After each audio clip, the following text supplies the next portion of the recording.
We're taking a quick dive into the US economy and exactly what Donald Trump and Kamala Harris plan to do with it if they win the presidential election in November. But hang on, if you're asking, why am I looking at tractors? Well, turns out tractors, specifically John Deere tractors, have caught the attention of one Donald J. Trump.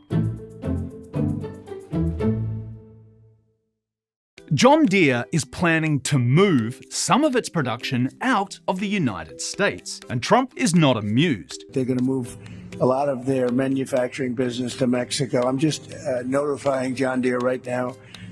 If you do that, we're putting a 200% tariff on everything that you want to sell into the United States, so that if I win, John Deere is going to be paying a 200%. You see, tariffs are central to Trump's economic agenda. His theory goes like this. Businesses abroad are often able to make many products cheaper than manufacturers in the United States. But adding an import tariff would raise the price of those foreign goods. It would, as Trump says, make US products more competitively priced. And it would encourage US companies to keep production in the States. That's the theory. And here's how it would play out. He's floated plans for blanket tariffs of 10 to 20% on virtually all imports. There are already targeted tariffs on China, but he wants tariffs of 60% or more on all Chinese goods. He also wants more tax breaks for US businesses and a cut in regulations governing the way they operate. Now, Americans like the sound of boosting US manufacturing. Well, who wouldn't?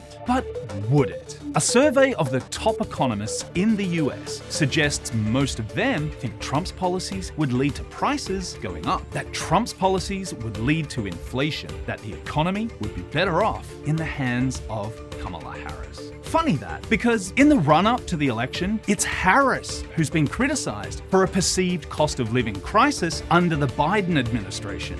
Polls are tightening, and they suggest it has been causing her real electoral pain. She's been focused on tackling price gouging and raising taxes on the wealthy and big businesses to pay for more generous social benefits. One of my singular priorities is to invest and grow our small businesses. So what I'm going to be rolling out next week is basically a tax credit for startups, for small businesses who are starting out. Yes. Half of America's working population either owns, runs, or works in a small business. I mean, when we think about strengthening the economy as a whole, not to mention really investing in like the ambition and the dreams. I mean, that's all of that is what you guys are doing. And creating dreams in the process. And these policies really do matter to voters. It's the economy, stupid, goes the line, coined back in 1992 by this guy, Jim Carville. He was an advisor to President Bill Clinton. Maybe it's that phrase that led Kamala Harris to controversially adjust her opinions to now support fracking in Pennsylvania. She's seen the protests, and she wants to appease worried workers in what is, after all, an electoral swing state. And it's the phrase that's leading Donald Trump to campaign to gut Joe Biden's climate change legislation. Trump says green subsidies are punishing the fossil fuel industry and pushing up fuel costs. Both candidates believe Americans, like so many others around the world, take a cold, hard look at their wallets when they go to vote. The impact their choices might have on international relations, or for that matter climate change, is of course the real concern.